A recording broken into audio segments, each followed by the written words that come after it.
ശ്രീമന്നാരായണീയം 27-ാം ദശകം. ക്ഷീരാബ്ദിമഥനവും കൂർമാവതാരവും.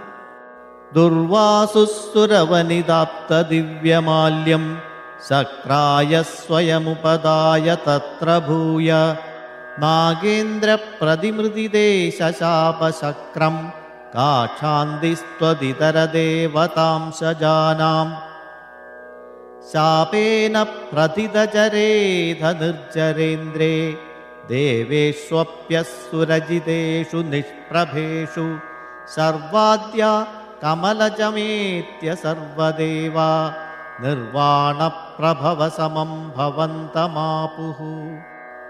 ബ്രഹ്മാദ്യൈനുതമഹിമാചിരം തദാനിം പ്രാദുഷ്യൻ വരദപുരപരേണ ധാംനാ ഹേ ദേവ ദിദിചകുലൈർവിധായ സന്ധിം പീയൂഷം പരിമഥതേതി പര്യശാസ്ത്വം.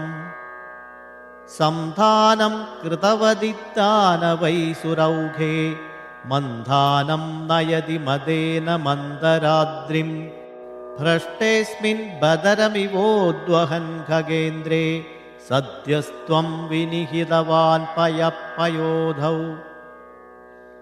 ആദായ ദ്രുതമത വാസുകിം വരത്രാം പാദോദൗ വിനിഹിത സർവബീജജാലേ പ്രാരബ്ധേ മദനവിധൗ സുരാസുരൈസ്തൈർവ്യാജാത്വം ഭുജഗമുഖേ കരോസുരാരിൻ. ക്ഷുബ്ധാദ്രൗ ക്ഷുഭിതജലോദരേ തദാനിം ദുഗ്ധാബ്ദൗ ഗുരുതരഭാരതോ നിമഗ്നേ ദേവേഷു വ്യഥിതതമേഷു തത്പ്രിയൈഷി പ്രാണൈഷീ കമഠതനും കഠോരപൃഷ്ഠാം.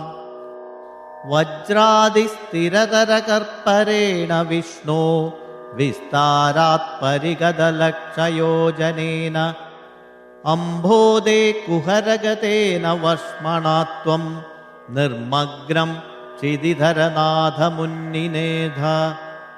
ഉന്മഗ്നേ ചടിതി തദാധരാധരേന്ദ്രേ നിർമേധുർദൃഢമിഹ സമ്മദേന സർവേ ആവിശ്യദ്ദുതയഗണേപി സർപ്പരാജേ വൈവശ്യം പരിശമയന്ന വീവൃതസ്താൻ.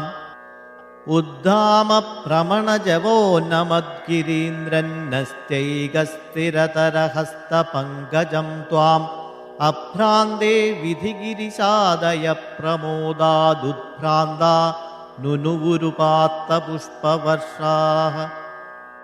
ദൈത്യൗഖേ ഭുജഗമുഖാനിലേന തപ്തേ തേനൈവ ത്രിദശകുലേപി കിഞ്ചിദാർത്തേ കാരുണ്യാത്തവ കില ദേവവാരിവാഹ പ്രാവർഷ്ടന്നമരഗണാന്ന ദൈത്യസംഘാൻ. ഉദ്ഭ്രാമ്യദ്ബഹുതിമി നക്രചക്രവാലേ തത്രാബ്ദൗ ചിരമധിദേപി നിർവികാരേ ഏകസ്ത്വം കരയുഗകൃഷ്ടസർപ്പരാജഃ സംരാജൻ പവനപുരേശ പാഹി രോഗാത്.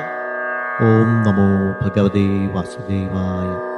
ശ്രീകൃഷ്ണ പരമാത്മനേ